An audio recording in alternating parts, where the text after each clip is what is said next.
In the Blink of an Eye tells three stories across time. One was more challenging than the rest. Searchlight and Hulu's In the Blink of an Eye is a new film from renowned filmmaker Andrew Stanton, Finding Nemo, and its unique approach to storytelling sets it apart. The film almost functions as an anthology, focusing on three different stories across time: the Neanderthals, the present day, and the far future in space. All three of these tales weave in and out of each other, offering distinctly different stories of the human experience that share one key connection. The film stars Parks and Recreation star Rashida Jones, Hamilton's Dave Diggs, SNL's Kate McKinnon, and more. The Direct sat down with In the Blink of an Eye director Andrew Stanton and writer Colby Day, where they revealed that the Neanderthal storyline was the hardest of the three to bring to life as they wanted. Everyone either pictured Geico or Fred Flintstone, Stanton explained, which is something the creative didn't want. Instead, they wanted to see that these Neanderthals had just as much intellect as we do today, and audiences would see the humanity in their eyes the minute you met them. They explained that when you are going from page to screen, it's a whole new translation.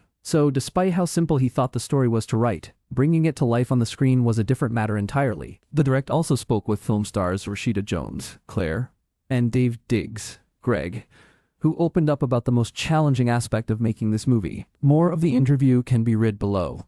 In the Blink of an Eye starts streaming on Hulu on Friday, February 27, 2026. Andrew Stanton. Easy. The past, the caveman. Everyone either pictured Geico or Fred Flintstone, and I get it, because there's not a lot of authentic examples that you really buy. Maybe 2001 when it gets really ape-like, but I just really believe that they were a struggling species that were every hour of their life was a survival, and there wouldn't be a muscly thing about them, as far as He-Man or Grunty, that they've had just as much intellect, and you'd see the humanity in their eyes the minute you met them. And so it was really casting that, and honoring the humanity that exists in all of us right now, in anything to do with the past. And so that I'm very proud of, that we captured. Colby Day, I think in writing it, the past felt simple to me.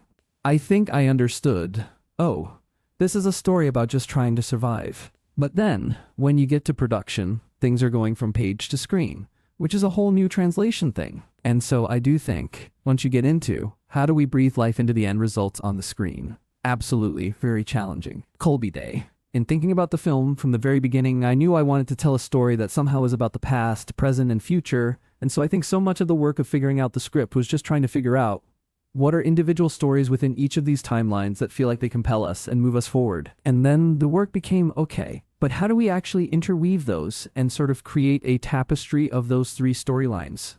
Andrew Stanton. Yeah, it was challenging. At first, the structure part of you, the left brain part of you, wants to make more connections and sense of it. But when we started to just understand it through just living, just to the emotional aspect of living and the randomness and the means that you have to pivot just because life changes on you and then you don't have as much control of it. We all go through the same glossary of events at some point or another in our lives before it's over. And that makes us all know each other, whether we ever meet. And I think that was just the gestalt, that was the takeaway from reading it, and that was all we were trying to get from the execution Dave Diggs. The hardest part of any film for me is understanding where you are in the story and being able to match the passage of time honestly and the weight of your decisions and where you are in your life. And this one, even our small section spans so much time, it's a whole life. And so given the circumstances that, moments before you enter a scene, it ends up being an even weightier question. It's not what did I do yesterday, what did I do in the last 20 years?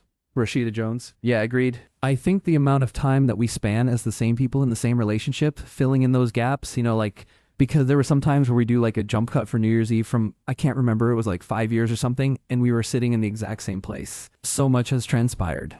I'm crazy pregnant, and, how do you infuse all of that into the scene? Before you say action, when you literally just changed your costume and came back to this redress the set, I think making it feel like we'd spent more time together, more time passed, more life had happened is challenging because you want to have to be viable.